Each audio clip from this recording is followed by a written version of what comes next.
بسم الله والحمد لله والصلاة والسلام على رسول الله ما بعد ربي اشرح لي صدري ويسر لي أمري واحلل عقدة من لساني يفقهوا قولي ربي زدني علما.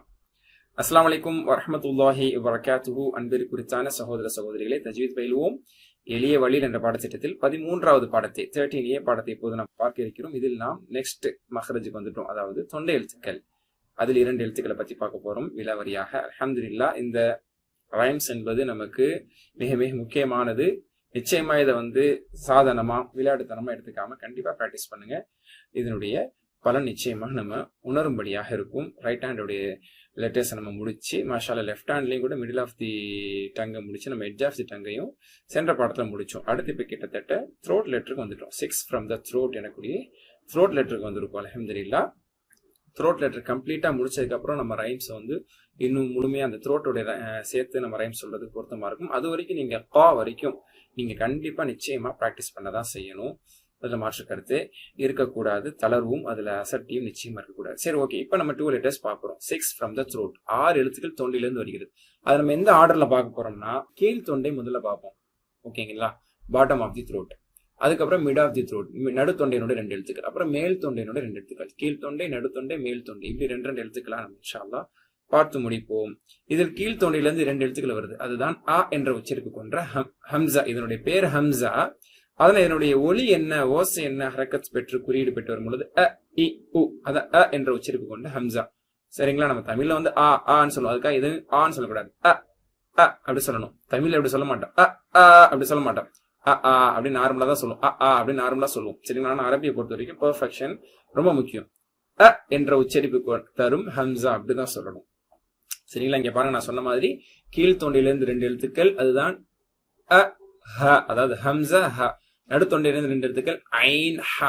மேல் தொண்டையிலிருந்து 2 எழுத்துக்கள் ஐன் ஹா. இத ஒரு லெசனா நம்ம இன்ஷா அல்லாஹ் பார்க்கலாம். இங்க பாருங்க, வோக்கல் கார்டு அப்படின்னு சொல்லுவாங்க.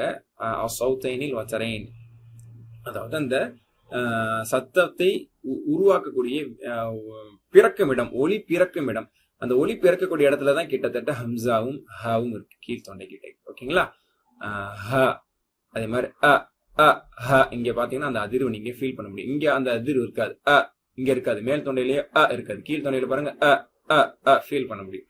அங்கதான். சோ அது ஓப்பன் ஆகும். சரிங்களா? ஹம்சா சொல்லும் போது அ அ சொல்லும் போது மூடும், ஹ சொல்லும் போது ஓப்பன் ஆகும். ஓகேங்களா? ஹைர், அல்ஹம்துலில்லாஹ். எனிவே, இது ஒரு முக்கியமான ஒரு புள்ளி விவரம். உங்களுக்கு கிட்டத்தட்ட நம்ம மீன் பால் ஆரம்பிச்சோம். மீன் பா குரான் எத்தனை இருக்கு பாருங்க, 30,000 மீன் பா இருக்கு. ஏன்னா அது ரொம்ப அதிகமா ஆல்மோஸ்ட் வரக்கூடிய ஒரு எழுத்து. அடுத்து வாவ் ஃபா 24,000 டைம்ஸ் இருக்கு. ஓகேங்களா? இது கொஞ்சம் ஸ்பெஷல் லெட்டர்ஸ், அதாவது கொஞ்சம் கவன குறைவா இருந்தா கூட தப்பாயிருன்னு சொன்னோம்ல, அல்ல அது கொஞ்சம் குறைவா தான் பயன்படுத்தி இருக்கான். 7,250 தடவை. அப்புறம் அது 17,000 சில்லற. 9,600 தடவை. அதாவது டாப் மோஸ்ட் அதிகமா குரான் வரக்கூடிய எழுத்து லாம் நூன் ரா, ல ந ரா. ஓகேங்களா? நீங்க அதிகமா பார்க்கலாம். யா லமூன், தா லமூன், இந்த மாதிரி நீங்க நார்மலா குரானோட ஃபினிஷிங்ல அல்ஹம்துன்னு பாத்தீங்கன்னா இந்த லாம் இருக்கு. லில்லாஹின்னு பார்த்தா லாம் இருக்கு. ரப்பில் அலமீன்ல பாருங்க ரா இருக்கு. ஆலிமீன்ல பாருங்க நூன் இருக்கு. அப்படி நீங்க ஒரு வசனம் எடுத்து நீங்க சும்மா ரிஹர்சல் பண்ணி பாத்தீங்கன்னாலே இந்த லாம் நூன் ராங்கிறது வரும். அதனால 77,000 தடவைகள் இது மாஷாஅல்லாஹ் குரான் வந்திருக்கு. அடுத்து ஜீம் ஷீன் யாங்கிறது ஜா ஷயா இத்தனை தடவை. பாத் கேஃப் காஃப் கொஞ்சம் ரொம்ப சேலஞ்சிங் ஆனது, அதெல்லாம் கொஞ்சம் குறைவாக பயன்படுத்திருக்கான். அடுத்தது இந்த லாம் நூன் ராக்கு அப்புறம் ஓரளவுக்கு அதிகமா வந்தது மீன் பா தான். அதுக்கடுத்து 3rd பிளேஸ்ல இருக்கக்கூடியது இந்த ஹம்சா ஹா தான். 34,000 தடவை வந்திருக்கு. ஏன்னா இந்த அ ஹாங்கிற உச்சரிப்பு ரொம்ப அதிகமா வருது. அதுக்கு அடுத்து உள்ளதுதான் சற்று குறைவானது தான். அதையும் நம்ம இன்ஷா அல்லாஹ் பிராக்டிஸ் பண்ணுவோம். எனிவே, இந்த ஹம்சா ஹாவை பொறுத்த வரைக்கும் அதனோட அப்பியரன்ஸ், அது எப்படி அந்த வடிவம் இருக்கு பாத்தீங்களா, அது ரொம்ப முக்கியம். உச்சரிக்கிறது ரொம்ப ஈஸி.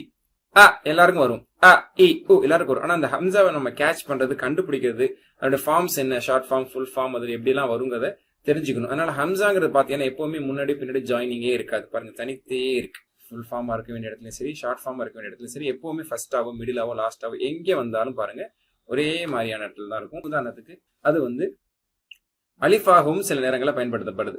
நம்ம ஓதக்கூடிய மஜிதி குரான், இண்டோ பாக் குரான் அப்படின்னு நம்ம சொல்றோம் பாத்தீங்களா. இந்த ரூல்டு குரான்ல பாத்தீங்கன்னா அலிஃப் மீது ஃபத்ஹா போட்டிருப்பாங்க. அதை தான் படிக்கணும். எப்படி ஹம்சா மீது ஃபத்ஹா போட்டா எப்படியோ சேம் இஸ் ஈக்குவல் டு அலிஃப் மீது ஃபத்ஹா போட்டால் தான். ரெண்டையுமே ஹம்சா ஃபத்ஹா தான் சொல்லணும். ப்ராப்பரான டெர்மினாலஜி சொல்றதா எந்த வித்தியாசமும் கிடையாது. அதுவும் அ அ இ இ உ உ அதே மாதிரி சுக்குன் உள்ளது அதே மாதிரி தான் சொல்லணும். அது சுக்குன் லெட்டரோட நம்ம இன்ஷாஅல்லாஹ் பிராக்டிஸ் பண்ணலாம். அதே மாதிரி சில நேரங்கள் வா மீது யா மீதும் வர்றதுக்கான வாய்ப்பு இருக்கு. அலீஃப் மீது ஹம்சா போட்டு வரும், அல்லது அலிஃப் மீது ஹம்சா போடாமல் எழுதக்கூடிய வளமையும் மஜீது குரான்ல இண்டோபா குரான்ல இருக்குது. எனிவே இது எல்லாத்தையுமே நம்ம ஹம்சாவா தான் இதை நம்ம கன்சிடர் பண்ணணும். ஒரு சேர் மீது இது உட்கார்ந்துருக்கு. சேர் முக்கியமா, சேர்ல இருக்கிற ஆள் முக்கியமா? சொல்லுங்க. அல்ஹம்துலில்லாஹ். இப்போ எப்படி உங்களுக்கு நான் முக்கியம் தானே, சேர்ல உட்காந்துருக்கேன், சேர்ல இருக்கிற ஆள் முக்கியங்கிற மாதிரி ஹம்சா என்பதுதான் நம்மளுக்கு முக்கியம். அதை வந்து நம்ம அலிஃப் மீது இருந்தால் தான் சொல்லுவோம், வா மீது இருந்தால் வ சொல்ல மாட்டோம், தான் சொல்லுவோம், யா மீது இருக்கனால சொல்ல மாட்டோம், தான் சொல்லுவோம். ஸோ ஹம்சா என்பது இந்த மாதிரியான சேட்டைகள்லாம் பண்ணும். இந்த பல மாதிரியான ஃபார்ம்ஸ்ல வருது. இது எல்லாமே ஹம்சாஸ் தான். ஓகேங்களா? அலிஃபா ஹரக்கத் போட்டுட்டாலே அது ஹம்சான்னு புரிஞ்சுக்கிறீங்க. அல்லது ஹம்சா கண்ணுக்கு தெரிஞ்சிட்டாலே அது வா மீது யா மீது இருந்தாலும் தனியா இருந்தாலும் அது ஹம்சா தான். எல்லாமே ஓகேங்களா? ஓகே, இதுல இன்னொரு க்ளூ சொல்றோம். அதாவது இது வந்து தமிழ் மொழியில இந்த உச்சரிப்பு இருக்கு, தமிழ் ஆங்கிலத்துல இருக்கு. ஆனா கவனக்குறைவா சொல்லிடுவோம். சரிங்களா? அப்படின்னு சொல்லிடுவோம். அப்படிங்கிற மாதிரி சொல்லாம குங்ஃபுல வந்து சவுண்ட் வருது பாத்தீங்களா, ஷார்ப்பான ஒரு சவுண்ட் வருதுல, அப்படிங்கிற சவுண்ட் வருது பாத்தீங்களா, அந்த மாதிரி வரணும். சோ ஃபார் எக்ஸாம்பிள் பாருங்களேன், I ate an apple. I ate an apple. அப்ப பாருங்க, அப்படிங்கிற சவுண்ட் வருதா? அன்றும் இன்றும் என்றும் அதை அழுத்தம் சொல்லணும். அன்றும் இன்றும் என்றும், அன்றும் இன்றும் என்றும் உங்கள் நண்பன் அப்படிங்கும் போது ஷார்ப்னஸ் இல்லாம நான் சொல்றேன். அதே தமிழ்ல ஷார்ப்னஸ் சொல்ல முடியும். அன்றும் இன்றும் என்றும் உங்கள் நண்பன். அப்ப அந்த அப்படிங்கிற அந்த ஷார்ப்னஸ் வரணும். இந்த குங்ஃபுவை நீங்க ஞாபகம் வச்சுக்கலாம். சரிங்களா? என்னென்ன படம் காட்ட வேண்டியதா இருக்கு அப்படின்னு நீங்க நினைக்காதீங்க. இது எல்லாமே நம்மளுக்குள்ள நல்லா பதியணுங்கிறதுக்காக தான். ஒரு எளிமையான சிம்பிளான ஒரு உச்சரிப்பு கொண்டதை பெரும்பான்மையான மக்கள் தவறு செய்யறாங்களே அப்படிங்கறத மனசுல பதிய வைக்கணுங்கிறதுக்காக தான் இது. அப்படிங்கிற சவுண்ட் மாதிரி இதுல எப்பவுமே வரணும். ஞாபகம் வச்சுருங்க. ஓகேங்களா? அப்ப எப்படி இதை சொல்ல போறோம் அப்படின்னு சொன்னா அப்படின்னு சொல்லி ஜெர்க் ஆகும். சரிங்களா? இதை வந்து வெளிப்படுத்தணுங்கிறதுக்காக சில பேர் அதை அசைச்சு சொல்லி காட்டுவாங்க. அப்படின்னு சொல்லுவாங்க. அது தப்பு. சரிங்களா? நீங்க ப்ராப்பரான கரெக்டான தஜ்வீத் மாஸ்டர்கிட்ட நீங்க கேட்டீங்க அப்படின்னு சொன்னா அப்படி சொல்லக்கூடாதுன்னு சொல்லுவாங்க. அது இந்த எக்ஸாம்பிள் ஆக்சுவலி பிராக்டிஸ் பண்றதுங்கிறது ரொம்ப மெச்சூர் ஆனாதான் நம்ம இந்த எக்ஸாம்பிள் பிராக்டிஸ் பண்ணி நம்ம புரிய வைக்க முடியும். நான் வேற எக்ஸாம்பிள் உங்களுக்கு நான் அதை புரிய வைக்கிறேன். அதனால இந்த ஃபர்ஸ்ட் எக்ஸாம்பிள் அப்படிங்கிறது கொஞ்சம் காம்ப்ளிகேட்டானதான். ப்ராக்டிகலி சொல்றதா இருந்தா அது காம்ப்ளிகேட்டடா தான். இன்னும் சொன்னோம்னா இன்னும் ப்ராக்டிகலி சொல்லணும்னா அந்த மாதிரி ஒரு உதாரண குரான்ல வரவே வராது. அந்த மாதிரி வந்துச்சுன்னா அதை மாத்திருவாங்க. அதனோட உச்சரிப்பையே வேறு மாதிரி மாத்தப்படும். ஓகேங்களா? அதனால அது இருக்கட்டும். ரொம்ப நம்ம சேலஞ்ச் இருக்க வேணாம். அது சொல்றதா இருந்தா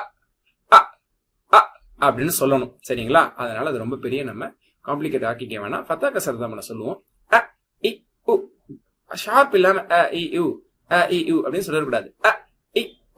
அழுத்தி நசுக்கி அப்படி சொல்லக்கூடாது. அது ஐனு. அப்புறம் அது சண்டைக்கு வந்துடும். ஏன்னா நான் ஆல்ரெடி சொல்லியிருக்கேன், எந்த உச்சரிப்பு சொல்லும் போது வேற உச்சரிப்பை நம்ம பயன்படுத்தக்கூடாது. அப்ப அதுக்கு நம்ம அதனுடைய ஹக்குல கை வைக்கிற மாதிரி, அதனுடைய உரிமையில கை வைக்கிற மாதிரி யார் வம்புக்கும் போக கூடாது. அது அதுக்கானது சொல்லுங்க. அன் இன் உன், அன் இன் உன், அன் இன் உன் அப்படின்னு ரொம்ப ஷார்ப் இல்லாம சொல்லாதீங்க. ஓவர் அழுத்தம் கொடுத்து ஓவர் ஸ்மார்ட்ங்கிற பேர்ல அன் இன் உன் அப்படிங்காதீங்க. தொண்டை வலி வந்துடும். அன் இன் உன். ஓகே, சுலபம். இப்ப இந்த சுக்குன் வரதுக்கான எக்ஸாம்பிள், ஈஸி எக்ஸாம்பிள் சொன்னா இதுதான். ரொம்ப ஈஸி. இதுதான் ஹம்சா. அதாவது ஃபா இருக்குல்ல, இதுக்கு பேர் தான் ஜெர்க்.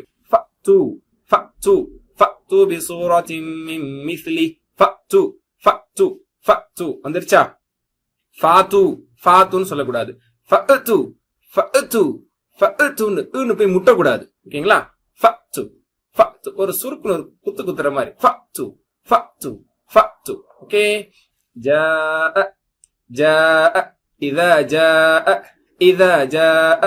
நல்லா நீட்டணும். இங்க நான் அதை போக்கஸ் பண்ணல, ஹம்சாவை தான் போக்கஸ் பண்றேன். ஓகேங்களா?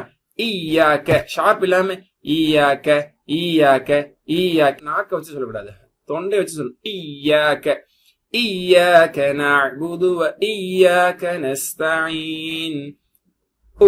ஓகேங்களா? உம்மத்துன் மாதிரி உம்மத்துன்னு சொல்லக்கூடாது. நம்ம உம்மத்துன்னு சொல்லும் போது அப்படி சொல்லுவோம். ஆனா ஒரு குரான்ல சொல்லும் போதோ அல்லது பெர்ஃபெக்ட்டா சொல்லும் போது உம்மத்துன் தில்க உம்மத்துன் கத் ஹலத். ஓகேங்களா? உம்மத்துன் அடுத்த லெட்டர் ஹ. ஓகேங்களா? ஹ என்பது அதே இடத்துல இருந்தா வருது. ஹ சிம்பிளி ஹ. இதை நான் சொல்லுவேன், தமிழ்லையும் ஆங்கிலத்திலும் இந்த உச்சரிப்பு உண்டு. நார்மலான ஹ. ஓகேங்களா? ஹேண்ட் மாதிரி இருக்கு, ரெண்டு ஹேண்ட் மாதிரி இருக்கு. ஓகேங்களா? அப்ப ஹேண்ட் ஹான்னு சொல்லுங்க. ஹேண்ட் ஹா. ஓகே, ஹாத்தி ஹா. சரி, அப்போ 2 வளைவு போட்டா 2 ஹேண்டை சேர்க்கிற மாதிரி இருக்கும். ஹாவுடைய இப்படி ஒரு ஃபார்ம் இருக்கு, அப்படி ஒரு ஃபார்ம் இருக்குங்கிறதுக்காக தான் காட்டுறோம். அப்போ ஃபுல் ஃபார்மா இருக்கும் போது இப்படி இருக்கும் ஹா. ஓகேங்களா? ஃபர்ஸ்ட் லெட்டர் வரும்போது இந்த மாதிரி இருக்கும் ஹ ஜாயிண்டோட. மிடில் லெட்டர் வரும்போது இந்த 8 மாதிரியான ஷேப்ல இருக்கும் ஹ. பினிஷிங் வரும்போது கனெக்டரோட பினிஷிங்ல இருக்கும் ஹ. எல்லாமே ஹாக்கள்.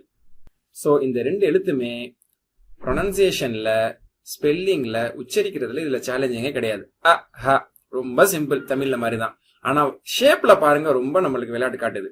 இப்படி இருக்குது, அப்படி இருக்குது, இப்படி இருக்குது, இப்படி இருக்குது, அது மேல இருக்குது, இது மேல இருக்குது. அதே மாதிரி ஹா பாருங்க, தனியா இருந்தா அப்படி இருக்குது, ஃபர்ஸ்ட் லெட்டர் இருந்தா இப்படி இருக்கு, மிடில் லெட்டர் இருந்தா இப்படி இருக்கு, கடைசி லெட்டர் இருந்தா அப்படி இருக்கு. அந்த பார்வையில மட்டும், ஷேப்ஸ்ல மட்டும் கொஞ்சம் நிறைய நம்மகிட்ட விளையாட்டு காட்டும். ஆனா மத்தபடி அதோட உச்சரிப்புலாம் அதுகிட்ட பெரிய ஒரு விஷயமே கிடையாது. இது டம்மி பீசஸ் தான் அந்த 2 லெட்டருமே. ஐ மீன் ரொம்ப ஈஸி தான், இதுல ஒரு சேலஞ்சிங்கே கிடையாது. ஆனா ரொம்ப கவனமே இல்லாம சரியா கத்துக்காதனால அல்லது தேவையில்லாம நாமளே காம்ப்ளிகேட் பண்ணி வேற லெட்டர் கலந்துக்கிட்டு அந்த ஹம்சால ஐனை கலக்கிறது, இந்த ஹால மிடில் த்ரோட்டினுடைய ஹாவை கலக்கிறது, இஹ்தீனான்னு சொல்றது, இஹ்தீனாவை சிம்பிளான ஹாதாவை ஹாதான்னு சொல்றது, இது நம்ம பண்ற தேவையில்லாத சேட்டைகள். ஓகேங்களா? மத்தபடி அது இதுக்கு பொறுப்பே ஆகாது. சோ இது என்ன அப்படின்னா ஹா. ஓகேங்களா? இதுல வந்து ஹாவை கலந்து அஹ் மாதிரியோ, ஹாவை கலந்து அஹ் மாதிரியோ சொல்லக்கூடாது. அது பின்னாடி தான் அது வரப்போகுது. சிலர் அந்த தவறு செய்யறாங்க. ஆனா சிம்பிளா நீங்க தமிழ்ல வந்து ஹாப்பின்னு சொல்ற மாதிரி ஹாப்பியா ஹான்னு சொல்லுங்க, ஹேண்ட் மாதிரி ஹான்னு சொல்லுங்க, ஹாத்திங்கிற மாதிரி ஹா சொல்லுங்க. ஓகேங்களா? அஹ் அஹ் அஹ் அஹ்வா அஹும் அஹ்.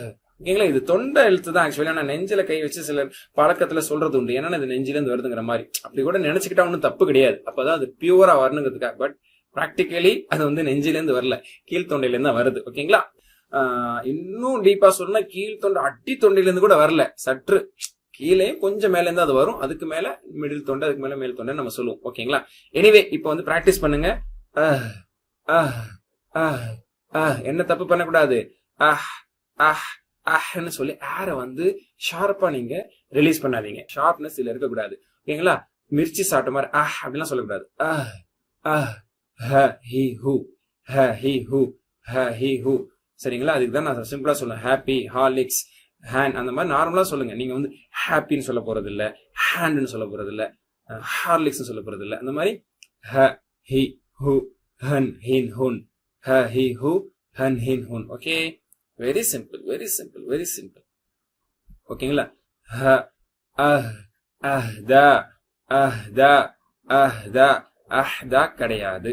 அஹ்தா, ஹ ஹாதா, ஹ ஹாதா, ஹ ஹாதா, ஹி ஹிய, ஹி ஹிய, ஹி ஹிய, குல் ஹிய.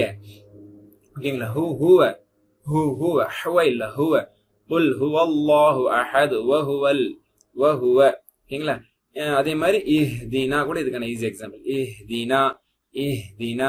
அதுல 2 எக்ஸாம்பிளுமே வந்துருது, ஹம்சா வந்துருது. இஹ்தீனா, இ இஹ்தீனா, இஹ்தீனா. நல்லா பிராக்டிஸ் பண்ணுங்க இன்ஷால்லா. அல்லா போதுமானவன். ஒரு பிரேக்கோட நம்ம இன்ஷால்லா மிடில் த்ரோட்டோட லெட்டர்ஸ் என்ன, அதை எப்படி ஷார்ப்பா சொல்லணுங்கிறத இன்ஷால்லா பார்ப்போம். ஷார்ப் மைண்டோட இன்ஷால்லா நம்ம அடுத்த செஷன்ல சந்திப்போம். சுப்ஹானக்கல்லாஹு பிஹம்திக், அஷ்ஹது அல்லா இலாஹ இல்லா அன்த, அஸ்தக்ஃபிருக வ அத்தூபு இலைக். அஸ்ஸலாமு அலைக்கும் வரஹ்மத்துல்லாஹி வ பரகாத்துஹு.